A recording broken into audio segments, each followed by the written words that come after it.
going to be the first lawmaker elected that is of Somali descent, the first lawmaker that is of African descent, diaspora, and the first Muslim woman. There are so many people who will look up to what we've been able to do and how that could be translated for successes for themselves and for their children for generations to come. And I think how much I have to succeed not only for myself, for my children, for my district, but for them as well. We did it! My name is Ilhan Omar. I'm a policy analyst, a community organizer, and a community educator, and a mother of 3. I want to start off thanking my grandfather, who taught me the importance of representative democracy. That is the responsibility of leaders to build a better community than the one that they see. When we started the campaign, we knew we had to do the hard task of sort of uniting a community that was as diverse as ours. What that meant was we had to figure out a process of uniting young people, students, East Africans, longtime residents. And that process included lots of conversations, community building activities, figuring out what our shared values were so that we can sort of get rid of the otherness that we felt towards each other. As many of you know, I was born rivers away in Mogadishu, Somalia. My family moved to the United States when I was in 6th grade. And as a single parent, my father chose Minnesota for the promise of a welcoming neighbors, a great education, and economic security. We found that here. The Somalia of my childhood, when I was born in the 80s, it was thriving, normal. It was a very pleasant environment to grow up in.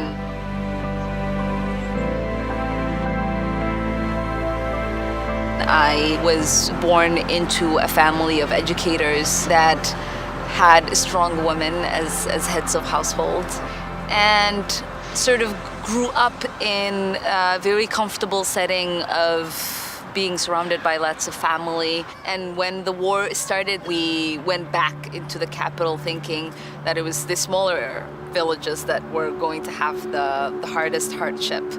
And it would be safer in the capital because people wouldn't allow for that to be part of destruction. And it wasn't.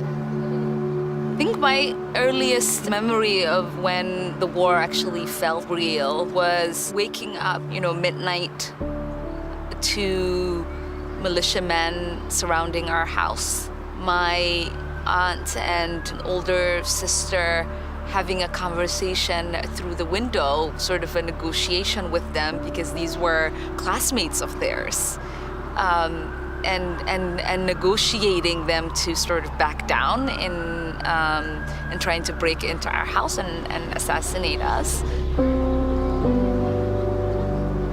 We ended up surviving that night. Then my grandfather said that we had to leave. We all left thinking that we'd come back, that within a few months that the war would end. So we sort of fled, I think 4 a.m. and walking through the streets and actually walking over dead bodies and seeing debris and buildings that have fallen apart. Sort of landmarks of hotels that that had movie theaters and all of this that we used to go by and see no longer were standing tall. My dad said we were moving into a refugee camp that was being built in Mombasa called Otanga. It was a very segregated, isolated camp, and we weren't allowed to have movement into the city. There wasn't running water or sanitation within the camp, and so to fetch water you had to go into neighboring cities. and I was the youngest, and my siblings were much older than me. They risked getting abducted or getting killed, so it sort of became my job to be the one that fetches water, the wood for the family.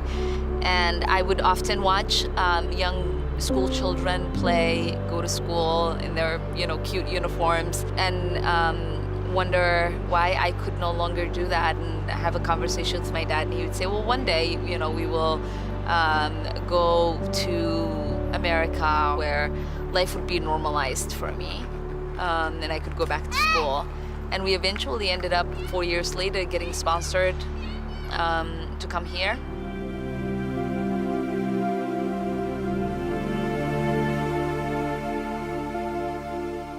We finally arrived in Arlington, Virginia, which was our settlement estate, and I started middle school there. Didn't speak much of English. The only few words I knew were hello and shut up. And in 6th grade, as you could imagine, that doesn't help you develop really good relationships.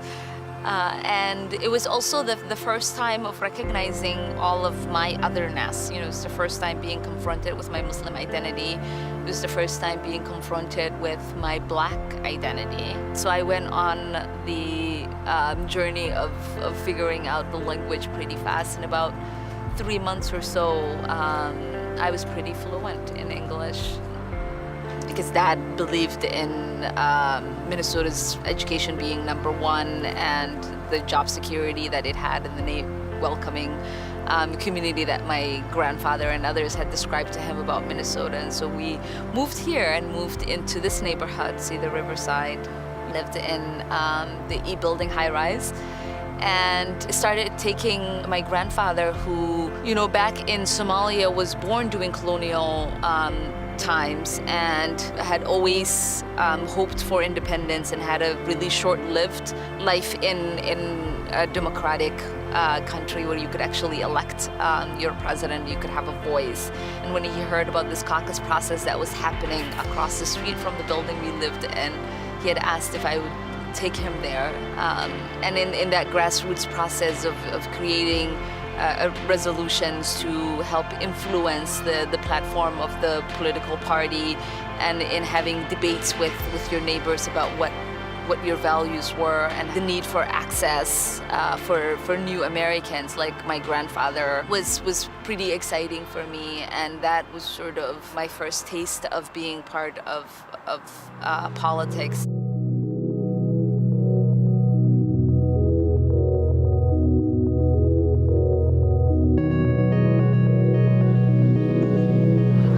I don't believe my contribution to society should be limited because I'm a girl, and that's sort of what I hope for my daughters, and what I hope for the daughters of the world. In the society here in Minneapolis, as I went through a caucus process and a primary, the conversations about my worth and what I was capable of was lessened because I was a girl and I was running against the Somali man. And people couldn't fathom that I would be worthy of a vote more than him. And I think once we start to judge people by what their capabilities are, and not their genders, I think we will see that women are capable of as much, if not more. What I think about the American dream is about having opportunities, about having the chance to set the course of what your future would look like. The American dream that I had, and I think that my family had coming to the United States, made it seem like progress and prosperity would be easy, and it was given. And I think the reality of the American dream I find myself in is that it's a work in progress, and that the American dream is not something that is given or granted to you. It's something that you create for yourself. Our campaign has been about more than just uniting a district, more than winning back the House, more than making history. Our campaign has been about shifting narratives, restoring hope, and reestablishing access in our democracy. We must work to build power within our community while advancing an agenda focused on justice and the common good. We must restore the vote. 47,000 Minnesotans who are denied that right. We must reach zero waste and push for a Minnesota that is leader in renewable energy. And we must fight to make education funding a priority from universal pre-K through debt-free college, for a world where a zip code where someone is born does not define their life.